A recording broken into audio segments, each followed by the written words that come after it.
इस दुनिया में कर्मों को मानने वाले लोग कहते हैं भाग्य कुछ नहीं होता, और भाग्यवादी लोग कहते हैं किस्मत में जो कुछ लिखा होगा वही होकर रहेगा। यानी इंसान कर्म और भाग्य इन दो बिंदुओं की धुरी पर घूमता रहता है और एक दिन इस जगह को अलविदा कहकर चला जाता है। भाग्य और कर्म को अच्छे से समझने के लिए पुराणों में एक कहानी का उल्लेख मिलता है। एक बार देवर्षि नारद जी वैकुंठ धाम गए। वहां उन्होंने भगवान विष्णु का नमन किया। नारद जी ने श्रीहरि से कहा, प्रभु, पृथ्वी पर अब आपका प्रभाव कम हो रहा है। धर्म पर चलने वाले लोगों को कोई अच्छा फल नहीं मिल रहा। जो पाप कर रहे हैं उनका भला हो रहा है।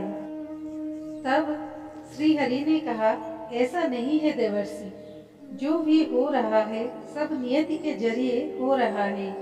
नारद बोले, मैं तो देख कर आ रहा हूँ, पापियों को अच्छा फल मिल रहा है और भला करने वाले धर्म के रास्ते पर चलने वाले लोगों को बुरा फल मिल रहा है।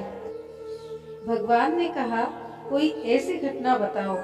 नारद ने कहा, अभी मैं एक जंगल से आ रहा हूँ। वहाँ एक गाय दलदल में फंसी हुई थी। कोई उसे बचाने वाला नहीं था। तभी एक चोर उधर से गुजरा। गाय को फंसा हुआ देखकर भी नहीं रुका। वो उस पर पैर रखकर दलदल लांघ कर निकल गया। आगे जाकर चोर को सोने की मोहरों से भरी एक थैली मिली। थोड़ी देर बाद वहां से एक वृद्ध साधु गुजरा। उसने उस गाय को बचाने की पूरी कोशिश की। पूरे शरीर का जोर लगाकर उस गाय को बचा लिया, लेकिन मैंने देखा कि गाय को दलदल से निकालने के बाद वो साधु आगे गया तो एक गड्ढे में गिर गया।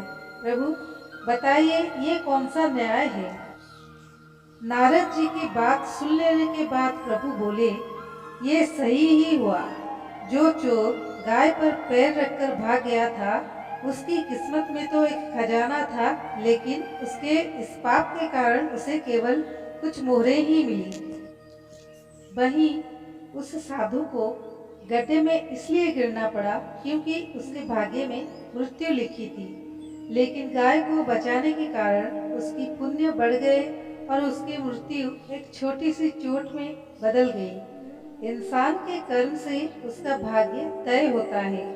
इंसान को कर्म करते रहना चाहिए, क्योंकि कर्म से भाग्य बदला जा सकता है।